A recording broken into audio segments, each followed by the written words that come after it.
Picture two girls on the same Euphoria set in 2019, both around 20, both already exhausted from a decade of auditions nobody saw, both with the same agents pitching them for the same parts.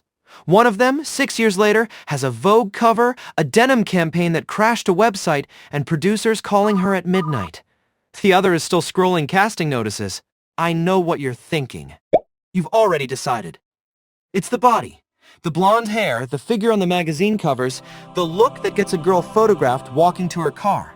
Or if you're being generous, you're saying it's luck, money, the right boyfriend at the right party. It isn't any of that.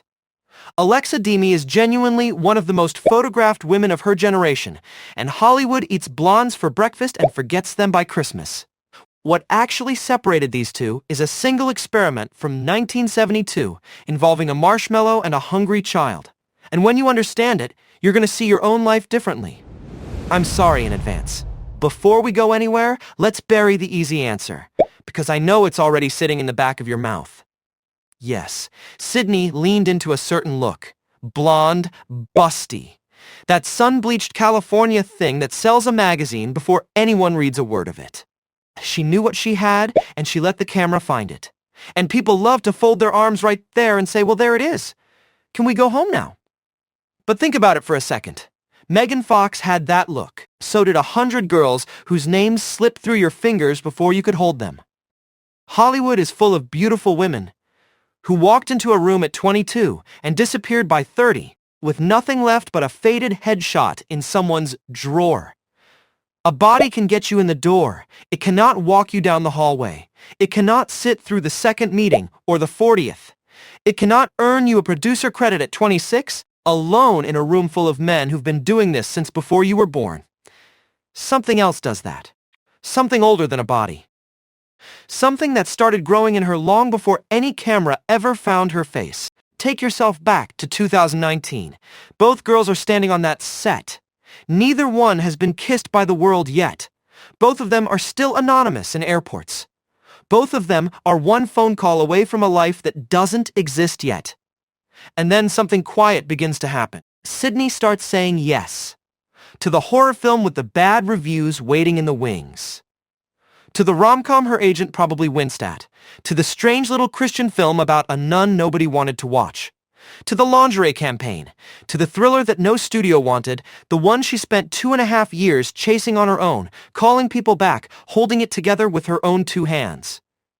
Whereas Alexa says no.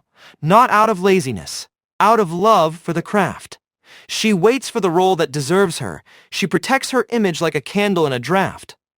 She holds out for the part that will mean something. The years pass the way years do.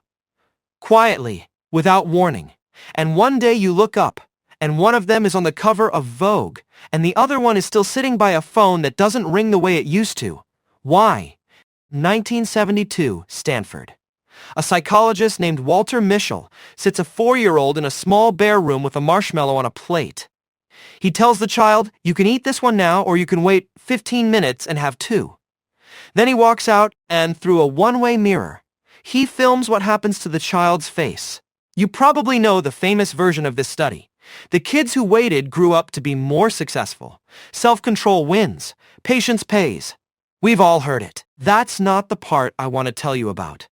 Decades later, researchers ran the experiment again with a twist. Before the marshmallow part, they had the experimenter break a small promise to the child. Said they'd bring colored pencils, brought broken crayons instead. A tiny betrayal. Nothing dramatic. And almost every one of those children, when the marshmallow came out, ate it immediately. They didn't even try to wait, because their little brains had already filed away the most important lesson a child can learn. The future is not a reliable place. Take the marshmallow in front of you, because the second one is a story adults tell. Sydney Sweeney has talked, more than once, about her family almost losing their house when she was a teenager. About living in one motel room with her parents and her brother. About starting an Excel spreadsheet at 14 to convince her parents to let her act, with 5-year plans and projected income columns. A 14-year-old built a financial argument because the adults in her life were drowning. Her brain learned the lesson early. The second marshmallow is not coming. Eat the one in your hand. So when the lingerie campaign shows up, you take it. When the bad horror movie shows up, you take it. When the role isn't quite right but the check is real, you take it. Not out of greed, out of a wiring that was set when you were small and scared. Here's where I have to ask you something uncomfortable. How many things have you turned down this year because they weren't perfect yet? The job you didn't apply for because you were one qualification short. The message you didn't send because you wanted to write it better. The business you didn't start because you were waiting until you had savings, until you had time, until you felt ready. You told yourself you were being smart, selective, that you have standards, taste, a vision. That the people rushing to do the mediocre version are going to burn out and you'll arrive later, cleaner, better. There's a neuroscientist named Andrew Huberman who talks about something painful. Dopamine doesn't really hit when you achieve a thing. It hits when you anticipate achieving a thing. Which means your brain can get addicted to the feeling of almost.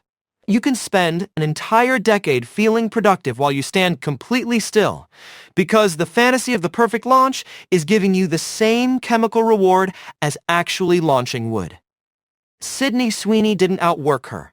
She outchose her. 1,000 small, ugly, imperfect yeses against 100 elegant nos. That's not a story about Hollywood. That's a story about a brain that learned at 7 or 8 or 12 that the future is a thing other people lie about, and the only real thing is what's on the plate today.